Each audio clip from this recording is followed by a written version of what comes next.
Hello, and thank you for tuning in. You are watching How to Boost Customer Loyalty by Making Negative Feedback Your Superpower.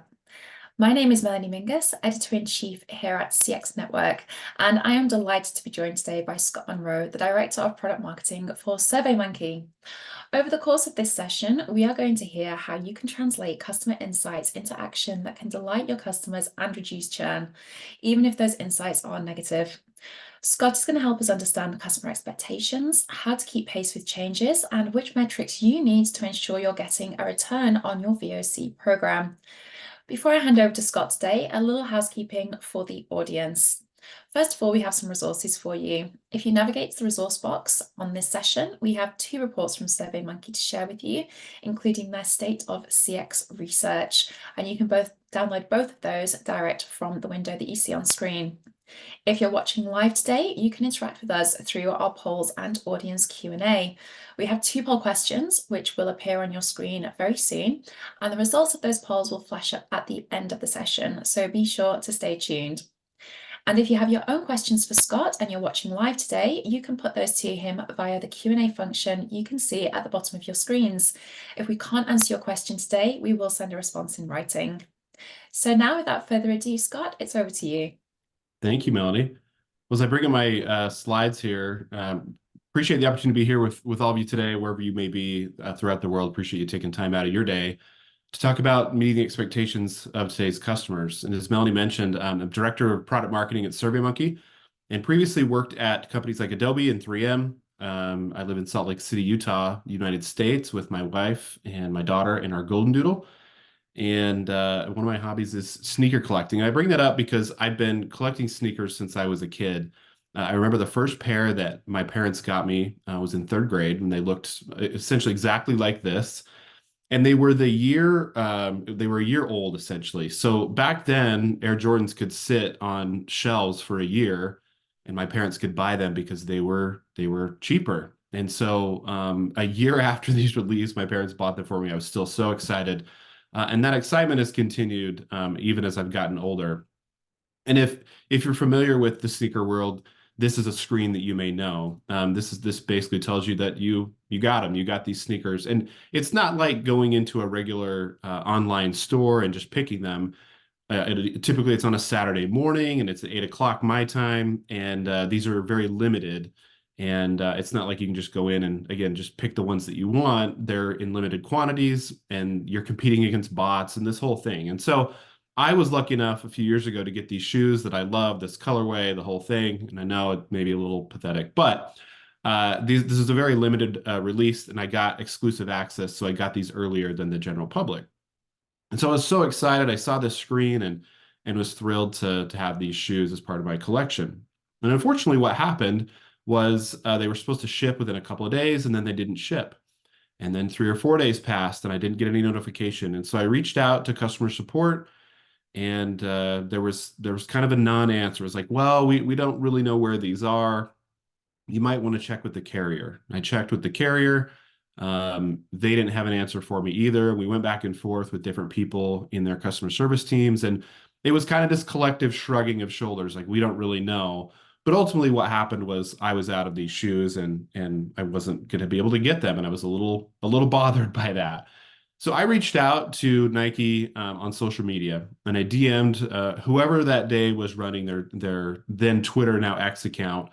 And I told them the whole story. Hey, I got these shoes on exclusive access. It's not like I can just go and buy them at a store or get them from somebody else. And so the response I got was, hey, we're really sorry you didn't get your order. But since this pair hasn't dropped, we'd be happy to escalate this to our team.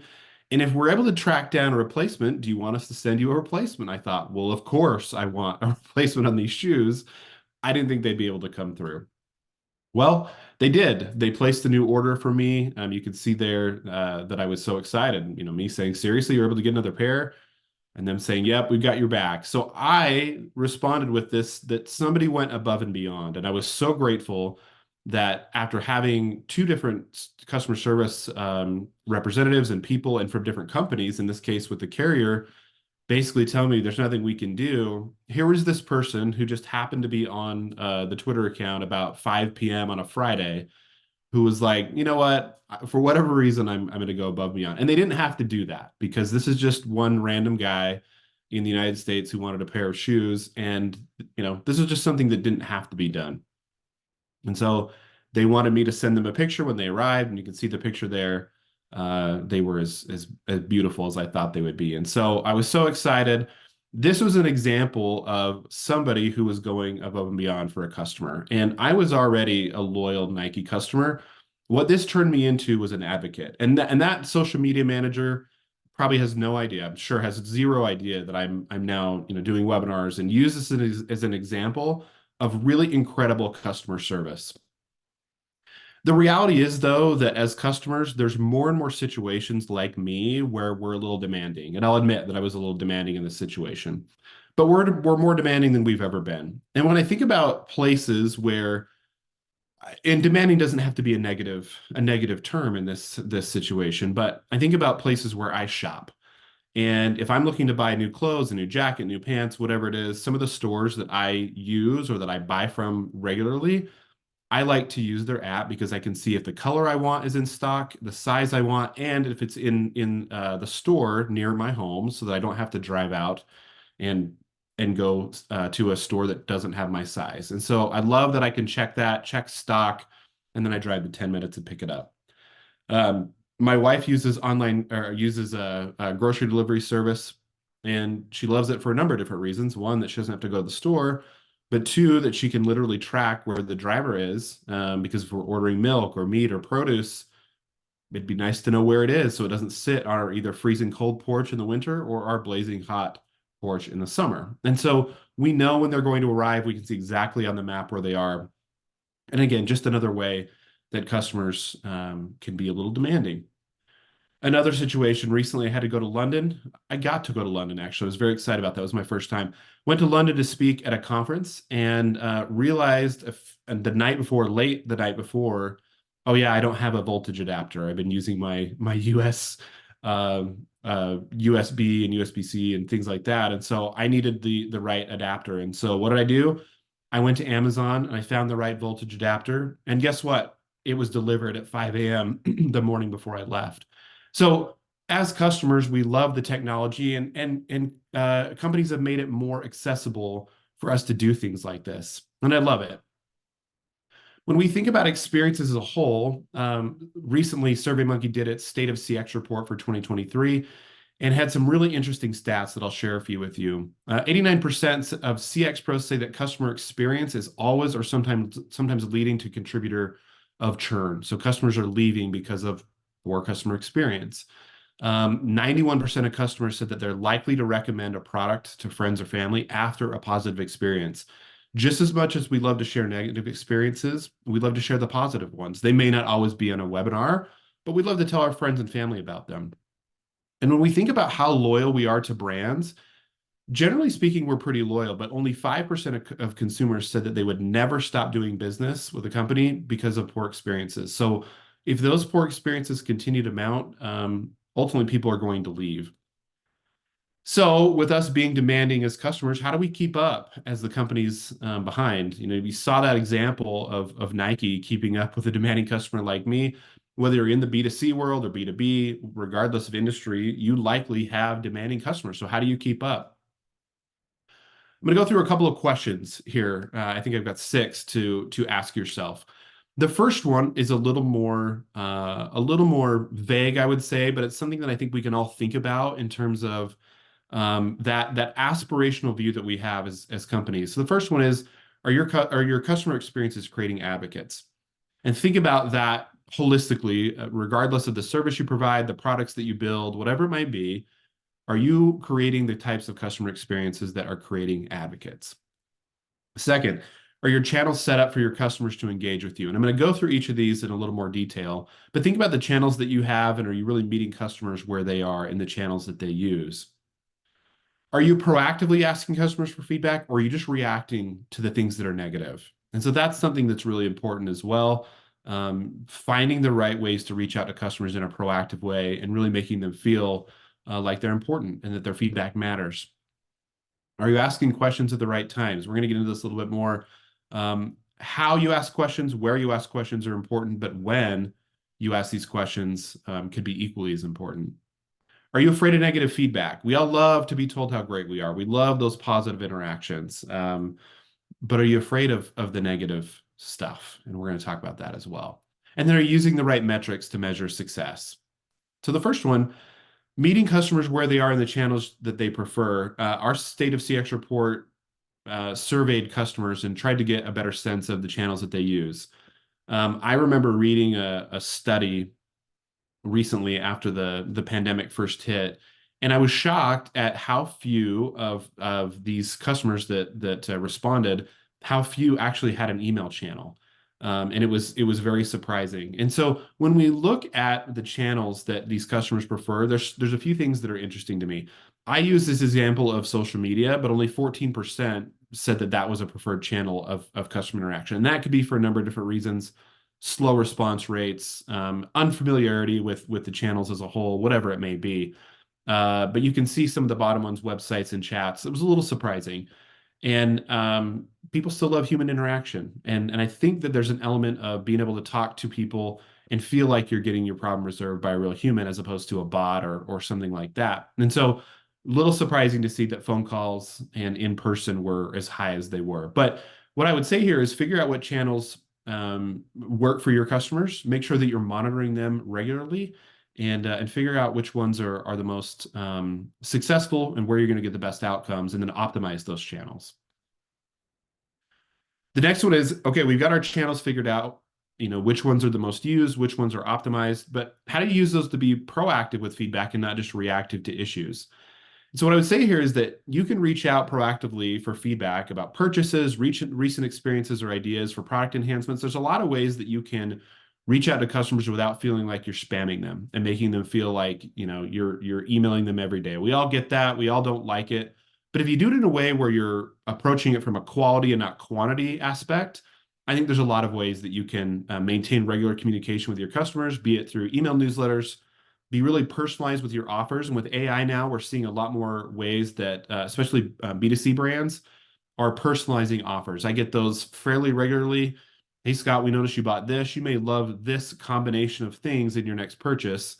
And so they're getting better at that. Not perfect yet, but we're getting better. And so there's lots of ways that you can communicate with your customers to keep them informed. Reach out about product ideas that you have. And if you ask them with the right surveys, you can do a really good job at getting that proactive feedback on the enhancements they want, or the new features, or new clothes, or whatever it may be, and really make them feel like they're part of the process of innovation. Asking the questions at the right times is going to get you more accurate responses. We know that.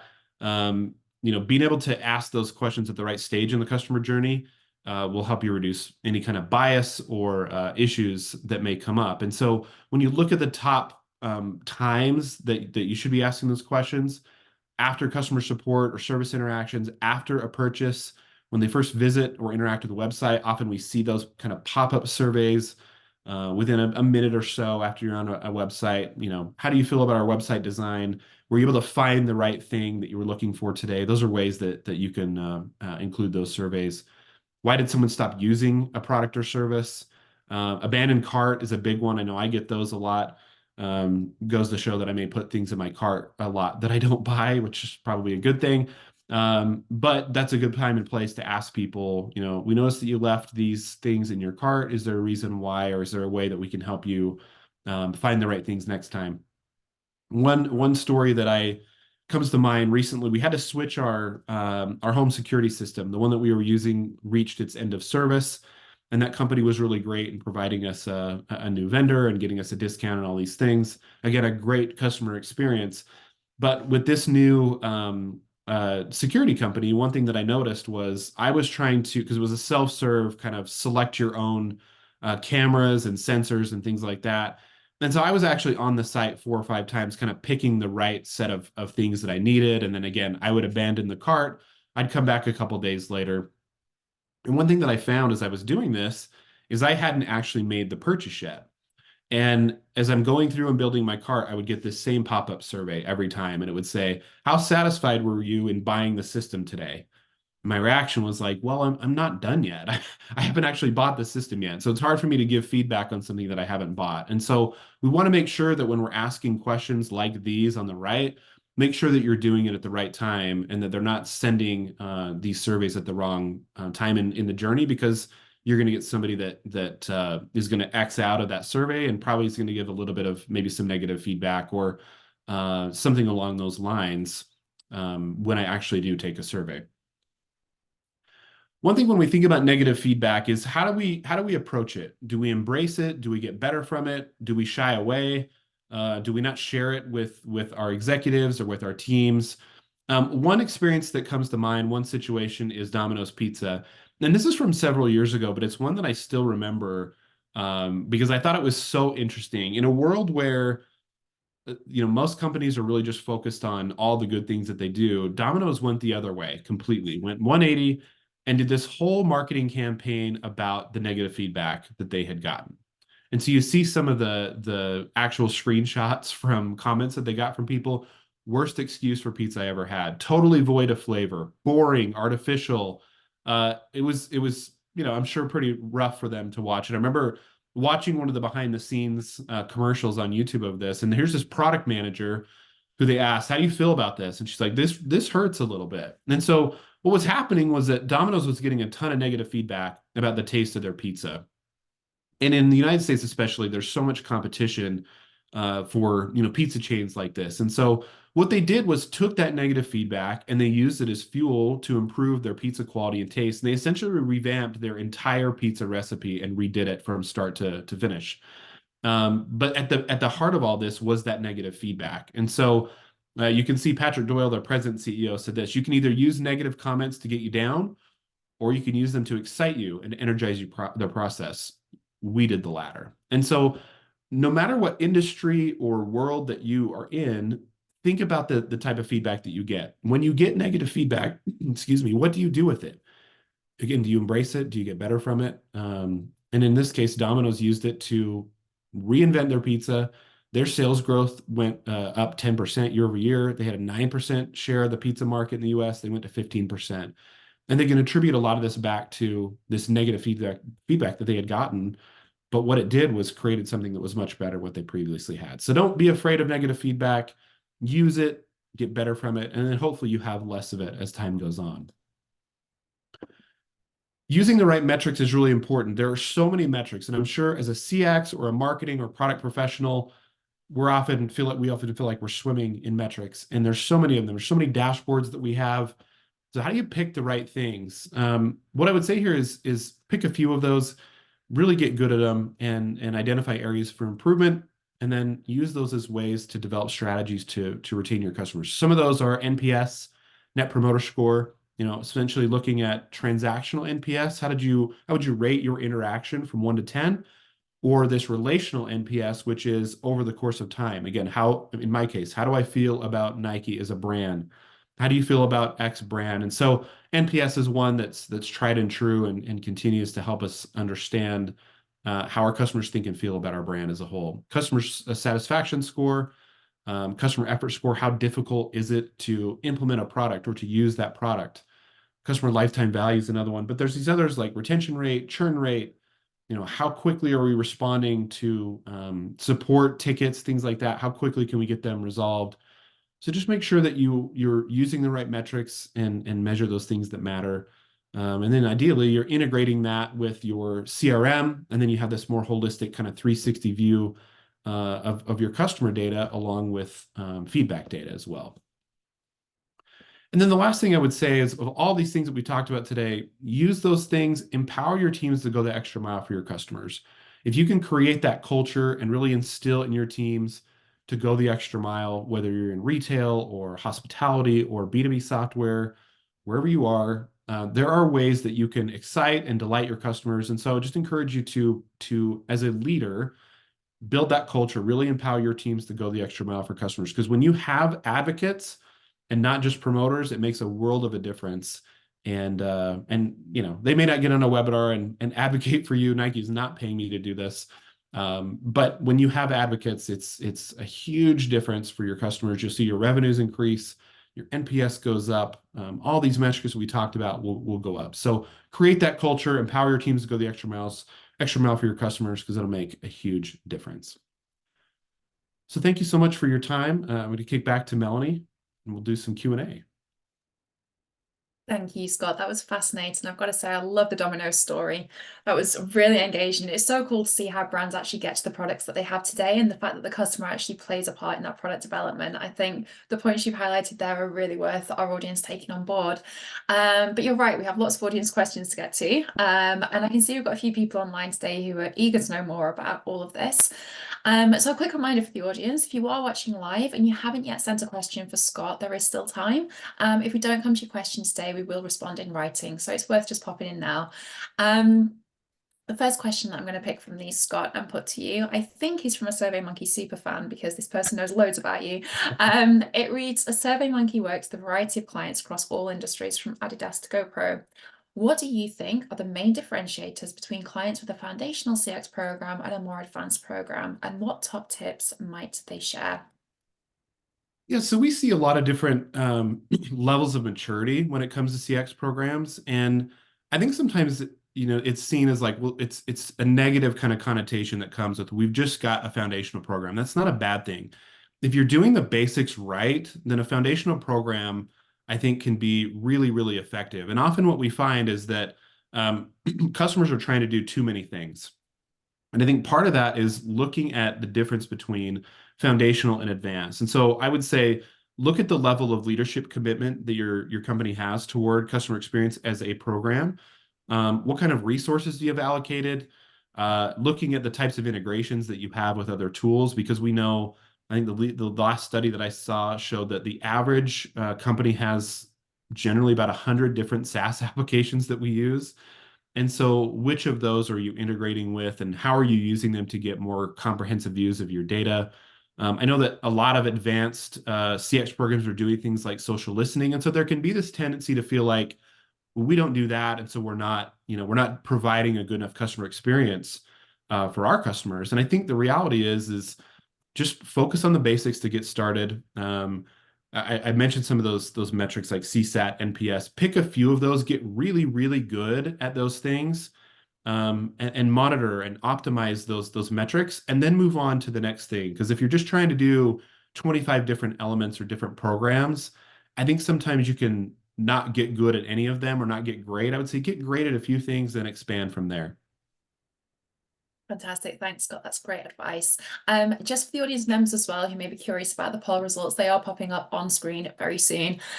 So on to some more questions. The next one, Scott, is customer experience is a massive point of differentiation for brands and businesses. AI can be a huge benefit in terms of its always on, highly responsive nature, and it's not just customer support anymore. Bots are driving engagement, building relationships, even closing deals.